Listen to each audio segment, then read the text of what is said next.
Hal yang akan dibahas pada video kali ini, yang pertama pengertian tingkat kesukaran butir tes dan perangkat tes, yang kedua tujuan uji tingkat kesukaran butir tes dan perangkat tes, yang ketiga menghitung tingkat kesukaran butir tes dan perangkat tes, yang keempat pengertian daya beda butir tes dan perangkat tes, yang kelima tujuan dan manfaat melakukan uji daya beda tes, dan yang terakhir menghitung daya beda butir.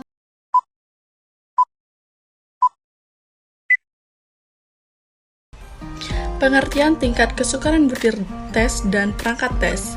Menurut Saifuddin Azwar atau dalam Sudijono 2009, indeks kesukaran sebuah butir soal merupakan rasio antara penjawab item dengan benar dan banyaknya penjawab soal.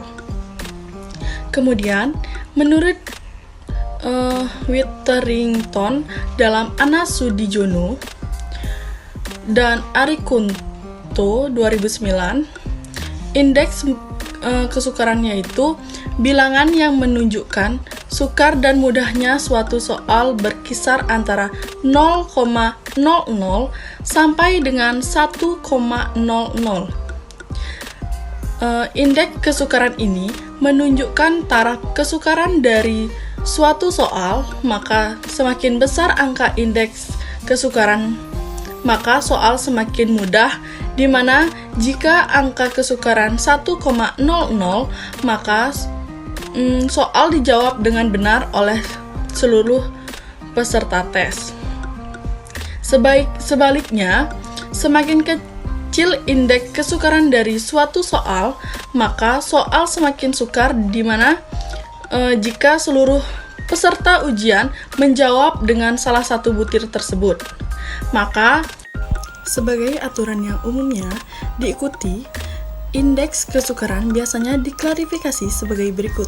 Yang pertama, soal dengan indeks kesukaran di bawah 0,30 terlalu sukar. Yang kedua, soal dengan indeks kesukaran 0,30 sampai 0,70 merupakan soal yang cukup atau sedang. Yang ketiga, soal yang indeks kesukarannya di atas 0,70 merupakan soal yang terlalu mudah. Tentu saja, indeks kesukaran memiliki manfaat, salah satunya untuk guru, di mana indeks kesukaran ini sebagai pengenalan konsep terhadap pembelajaran ulang dan memberi masukan kepada siswa tentang hasil belajar mereka. Memperoleh informasi tentang penekanan kurikulum atau mencurigai terhadap butir soal yang soal. Baik, di sini saya akan melanjutkan memaparkan materi mengenai tujuan dan manfaat melakukan uji tingkat kesukaran butir tes dan perangkat tes. Nah, adapun beberapa tujuan utamanya, yaitu yang pertama mengukur kesulitan butir tes. Nah, salah satu tujuan utamanya adalah untuk melakukan sejauh mana suatu pertanyaan atau tugas dianggap sulit oleh peserta tes. Nah, ini dapat membantu dalam menilai seberapa baik pertanyaan tersebut dapat membedakan antara peserta dengan tingkat kemampuannya yang berbeda. Yang kedua, menentukan rentang kesukaran uji tingkat, yaitu membantu dalam melakukan apakah instrumen penilaian mencangkup tentang tingkat kesulitan yang sesuai. Nah, hal ini penting agar tes dapat memberikan informasi yang akurat dengan kemampuannya peserta berbagai tingkatan. Nah, yang ketiga yaitu meningkatkan kualitas tes dengan menguasai tingkat kesukaran, yaitu penyusun tes dapat mengidentifikasi dan memperbaiki pertanyaan atau tugas yang terlalu sulit atau terlalu mudah. Hal ini membantu meningkatkan kualitas keseluruhan instrumen penilaian. Dan yang keempat yaitu mengoptimalkan penggunaan tes yang bertujuan untuk memastikan bahwa tes dapat digunakan secara efektif untuk tujuan tertentu. Dengan yang kelima, menyesuaikan dengan sasaran pengguna. Nah, uji tingkat kesukaran membantu memastikan bahwa tes sesuai dengan sasaran pengguna atau peserta yang diharapkan mengikuti tes. Nah, ini mencangkup memastikan bahwa tingkat kesulitan tes ini sesuai dengan tingkat pendidikan atau keahlian yang dianggap dari peserta. Yang keenam, meningkatkan validitas tes. Nah, di mana validitas suatu tes kait erat dengan kemampuannya untuk mengukur apa yang seharusnya diukur. Nah, dengan menilai tingkat kesukaran dapat diperoleh wawasan tentang sejauh mana tes tersebut valid dalam mengukur keterampilan atau pengetahuan yang diinginkan. Yang ketujuh, memberikan informasi pendidikan yang bermakna. Nah, uji tingkat kesukaran membantu memastikan bahwa hasil tes memberikan informasi yang bermakna dan relevan dalam konteks pendidikan.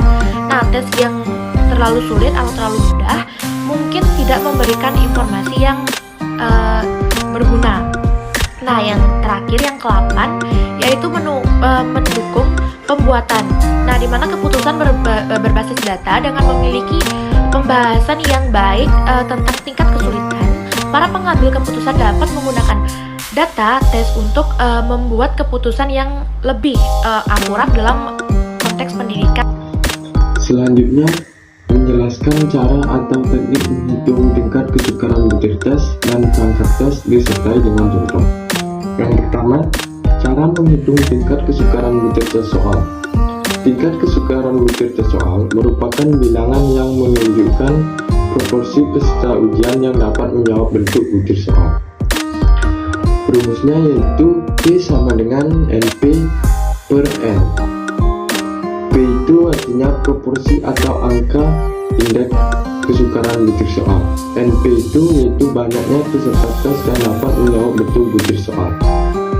N itu jumlah peserta tes. Kriteria tingkat kesukaran P menurut Robert L. Thorndike dan Elizabeth Hagan sebagai berikut. Itu kurang dari 0,30 berarti terlalu sukar.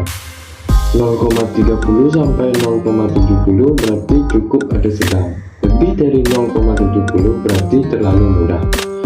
Contoh tabel yang tertera di sana.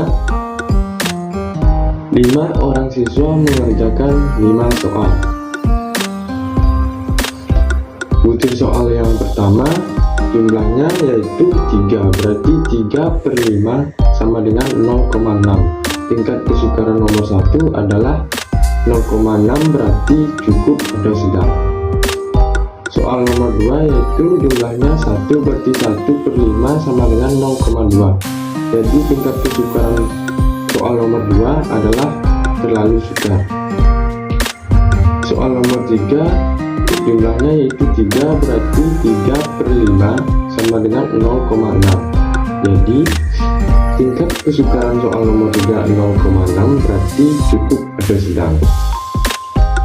Soal nomor 4 yaitu jumlahnya yaitu 3, berarti 3 per 5 sama dengan 0,6. Jadi tingkat kesukaran soal nomor 3 adalah 0,6 berarti cukup ada sedang. Soal nomor 5 jumlahnya yaitu 4, berarti 4 per 5 sama dengan 0,4. Jadi tingkat kesukaran soal nomor 5 adalah terlalu mudah. Cara menghitung tingkat kesukaran butir tes adalah dengan rumus yaitu PP sama dengan sigma NP per N. PP itu yaitu proporsi atau angka indeks kesukaran perangkat tes atau paket soal. Sigma NP itu berarti tingkat kesukaran setiap butir soal. N itu jumlah soal atau butir tes. Kriteria kesukaran perangkat tes sama dengan kriteria kesukaran butir tes. Contoh, jika kita menggunakan hasil dari perhitungan tingkat kesukaran butir soal di atas, maka dapat diperoleh dari kelima soal itu dapat dijumlahkan 0,6 plus 0,2 plus 0,6 plus 0,6 plus 0,8 per 5 sama dengan 2,8 per 5. PP hasilnya yaitu 0,56. Jadi secara keseluruhan tingkat kesukaran soal atau perangkat tes adalah 0,56, berarti dapat dikategorikan termasuk kategori sedang. Nah, selanjutnya yaitu pengertian mengenai daya beda butir tes dan juga perangkat tes. Apa sih daya beda butir tes? Nah, daya beda butir tes merupakan suatu tes yang mengacu pada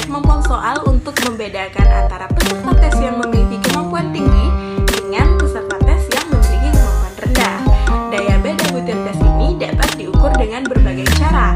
Salah satunya adalah dengan menggunakan indeks korelasi antara skor butir dengan skor total. Daya beda ini diukur dengan menggunakan indeks diskriminasi, yang dimana berkisaran antara 0,00 sampai 1,00. Butir soal yang memiliki daya beda yang baik biasanya memiliki indeks antara 0,15 sampai 0,20 atau bisa juga lebih tinggi. Suatu daya beda butir tes dikatakan baik apabila memiliki nilai korelasi positif dan tinggi yang menunjukkan bahwa butir tes tersebut sesuai dengan tingkat kesulitan tes secara keseluruhan. Nah, daya beda butir tes memberikan informasi tentang seberapa baik sih suatu soal dalam membedakan antara kelompok atas dengan kelompok bawah. Nah, kemudian selanjutnya yaitu perangkat tes. Nah, perangkat tes ini merupakan suatu tes yang lebih merujuk pada keseluruhan instrumen penilaian tes yang mencakup berbagai aspek seperti validitas, reliabilitas, tingkat kesukaran, dan daya beda tes. Analisis perangkat tes melibatkan pengujian instrumen penilaian tes untuk menentukan kelayakan sebagai alat penelitian. Nah, dalam evaluasi pendidikan, analisis daya beda soal, kemudian taraf kesukaran, validitas butir tes, interpretasi hasil tes, dan juga validitas ramalan merupakan bagian penting dalam mengevaluasi kualitas tes dan juga butir soal. Analisis ini bertujuan untuk mengidentifikasi soal-soal yang baik, kurang baik, dan bisa dikatakan juga jelek. Nah, sehingga analisis ini memberikan petunjuk untuk perbaikan dalam suatu proses pembelajaran. Nah, dengan adanya hal demikian, daya beda butir tes dan perangkat tes memiliki peran yang penting dalam menentukan kualitas instrumen penilaian tes serta memberikan kita informasi yang berharga dalam mengukur kemampuan peserta tes dengan akurat. Tujuan serta manfaat uji daya beda tes juga dimaksudkan untuk mengevaluasi apakah terdapat perbedaan yang signifikan antara dua kelompok atau lebih dalam suatu variabel tertentu. Adapun beberapa tujuan dan manfaat khusus dari adanya uji daya beda tes, antara lain untuk yang pertama yaitu untuk mengidentifikasi perbedaan signifikan, di mana uji daya beda tes dapat membantu kita dalam menentukan apakah perbedaan yang diamati antara kelompok-kelompok tersebut termasuk signifikan secara statistik atau apakah perbedaan tersebut bisa terjadi secara kebetulan. Untuk yang kedua yaitu untuk menentukan pengaruh faktor-faktor tertentu, di mana uji daya beda tes bisa membantu peneliti dalam menentukan apakah perbedaan tersebut disebabkan oleh faktor tertentu yang sedang diinvestigasi. Untuk yang ketiga yaitu membantu pemilihan model atau strategi dalam analisis statistik, di mana uji daya beda tes bisa membantu untuk memilih model maupun strategi yang cocok untuk menganalisis sebuah data, tergantung pada karakteristik data dan tujuan dari penelitian. Keempat yaitu memberikan dasar untuk pengambilan keputusan, di mana dari hasil uji daya beda tes bisa memberikan kita dasar untuk mengambil sebuah keputusan, baik itu dalam konteks penelitian ilmiah maupun yang lainnya seperti kesehatan, bisnis, pendidikan, dan lain sebagainya. Untuk yang kelima yaitu tujuannya untuk memahami variabilitas dengan uji daya beda tes, di mana bisa membantu dalam memahami sejauh mana variabilitas antara kelompok-kelompok serta memberikan wawasan tentang sejauh mana hasil dapat diandalkan dan dapat diterapkan dalam populasi yang lebih besar. Dan untuk yang terakhir yaitu tujuannya yaitu menilai efektivitas intervensi atau perlakuan.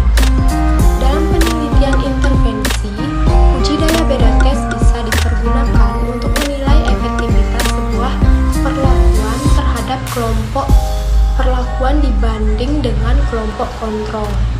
Nah, dari beberapa tujuan serta manfaat dari uji daya beda tes di atas, Maka dapat disimpulkan bahwa uji daya beda tes dapat memberikan kita sebuah pemahaman yang lebih mendalam mengenai perbedaan antara dua kelompok atau lebih dalam suatu variabel tertentu. Cara atau teknik menghitung daya beda butir tes dan perangkat tes. Daya beda butir tes dihitung dengan mengamati perbedaan dalam tingkat keberhasilan antara peserta tes yang mencapai nilai tinggi dan peserta tes yang mencapai nilai rendah pada suatu butir soal tertentu. Bagaimana menentukan daya pembeda soal pilihan ganda yang menunjukkan tingkat kesukaran soal pilihan ganda? Nah, daya pembeda ini ditentukan dengan melihat kelompok atas dan kelompok bawah berdasarkan skor total. Maka dari itu, perhatikan tabel berikut. Pada tabel di samping terdapat 10 siswa menjawab 10 soal pilihan ganda yang dimana keterangannya skor siswa kelompok atas 6-10 sedangkan skor siswa kelompok bawah 5-1. Berikut ini cara menghitung daya beda. Nilai DB akan merentang antara nilai kurang dari 1,00 hingga lebih dari 1,00. Dengan mengambil soal contoh di atas, beberapa kondisi soal dapat dijelaskan sebagai berikut. Contohnya, soal nomor 2, semua siswa kelompok atas dapat menjawab benar dan semua siswa kelompok bawah menjawab salah, maka DB akan lebih dari 1,00. Nah, DB dapat ditentukan besarannya dengan rumus yaitu PT dikurang PR, yang dimana PT merupakan proporsi siswa yang menjawab benar pada kelompok siswa yang mempunyai kemampuan tinggi, sedangkan PR merupakan proporsi siswa yang menjawab benar pada kelompok siswa yang mempunyai kemampuan rendah. Nah, kembali pada tingkat kesukaran yang ditunjuk pada tabel, dapat kita lihat soal nomor 9 merupakan soal yang sukar bagi kelompok atas tetapi sangat mudah bagi kelompok bawah. Sedangkan soal nomor 10 merupakan soal yang sangat sukar bagi kelompok atas maupun kelompok bawah. Soal nomor 2 dan 6 merupakan soal yang sangat sukar bagi kelompok bawah tetapi relatif mudah untuk kelompok atas. Bagaimana cara menentukan daya pembeda soal uraian? Nah, langkah yang dilakukan untuk menghitung daya pembeda sama seperti yang dilakukan pada soal pilihan ganda. Urutkan seluruh peserta tes berdasarkan perolehan skor total dari yang tinggi ke perolehan skor yang rendah. Dari contoh sebelumnya dapat disimpulkan bahwa cara menghitung daya pembeda adalah dengan menempuh langkah sebagai berikut. Yang pertama, memeriksa jawaban soal semua siswa peserta tes.